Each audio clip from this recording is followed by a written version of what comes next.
ഉത്തരേന്ത്യയുടെ വിവിധ ഭാഗങ്ങളിൽ പ്രകമ്പനമുണ്ടായി. ഡൽഹി, നോയിഡ, ജമ്മു കാശ്മീർ എന്നിവിടങ്ങളിലാണ് പ്രകമ്പനമുണ്ടായത്. വൈകിട്ട് 7 മണിയോടെയായിരുന്നു വടക്കുകിഴക്കൻ അഫ്ഗാനിസ്ഥാനിൽ റിക്ടർ 6.2 തീവ്രത രേഖപ്പെടുത്തിയ ഭൂകമ്പമുണ്ടായത്. അഫ്ഗാനിസ്ഥാനിലെ ഫൈസാബാദിന് സമീപം ഭൗമോപരിതലത്തിൽ നിന്ന് 215 കിലോമീറ്റർ ആഴത്തിലാണ് ഭൂകമ്പത്തിന്റെ പ്രഭവ കേന്ദ്രം. സാരമായ നാശനഷ്ടങ്ങളോ ആളപായമോ അഫ്ഗാനിസ്ഥാനിൽ റിപ്പോർട്ട് ചെയ്തിട്ടില്ല.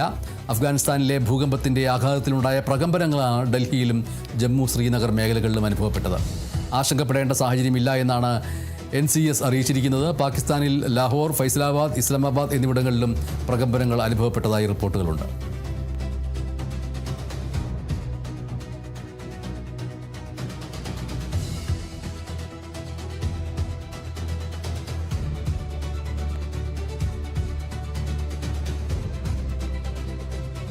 കൊല്ലത്ത് കാപ്പ പ്രതികളടക്കമുള്ള അക്രമി സംഘത്തിന്റെ റീൽസ് ചിത്രീകരിച്ച് പ്രചരിപ്പിച്ച യുവാവ് പിടിയിലായി. പാരിപ്പള്ളി സ്വദേശി അക്ഷയാണ് കൊല്ലം വെസ്റ്റ് പോലീസിന്റെ പിടിയിലായത്.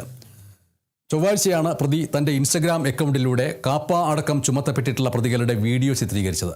കോടതി നടപടികൾക്ക് ശേഷം പുറത്തേക്കിറങ്ങുന്ന രീതിയിലുള്ള വീഡിയോ ചിത്രീകരിച്ച് റീൽസാക്കി സാമൂഹ്യ മാധ്യമം വഴി പ്രചരിപ്പിക്കുകയായിരുന്നു. ഈ ദൃശ്യങ്ങളുടെ അടിസ്ഥാനത്തിൽ ജാമ്യമില്ലാ വകുപ്പുകളടക്കം ചേർത്താണ് പോലീസ് കേസെടുത്തിരിക്കുന്നത്.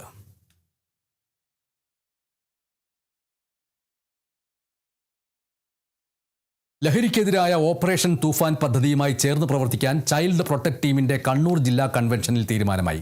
കൺവെൻഷൻ സംസ്ഥാന general secretary baby K Philipose ഉദ്ഘാടനം ചെയ്തു. ജില്ലാ പ്രസിഡന്റ് സെലസ്റ്റിൻ ജോൺ അധ്യക്ഷനായി. എക്സൈസ് വകുപ്പിന്റെ വിമുക്തി മിഷൻ പദ്ധതിയുമായി ചേർന്ന് പ്രവർത്തിക്കുന്ന ലഹരിയില്ലാത്ത പുലരിയുടെ പ്രവർത്തനങ്ങൾ ജില്ലയിൽ വ്യാപകമാക്കും. 11 നിയോജക മണ്ഡലങ്ങളും കേന്ദ്രീകരിച്ച് കുട്ടികളിലെ സ്ക്രീൻ അഡിക്ഷൻ സംബന്ധിച്ച് ക്ലാസ് നടത്തും. ജില്ലയിലെ വിവിധ പ്രദേശങ്ങളിൽ കൂടുതൽ പരിപാടി സംഘടിപ്പിക്കാൻ തീരുമാനമായി.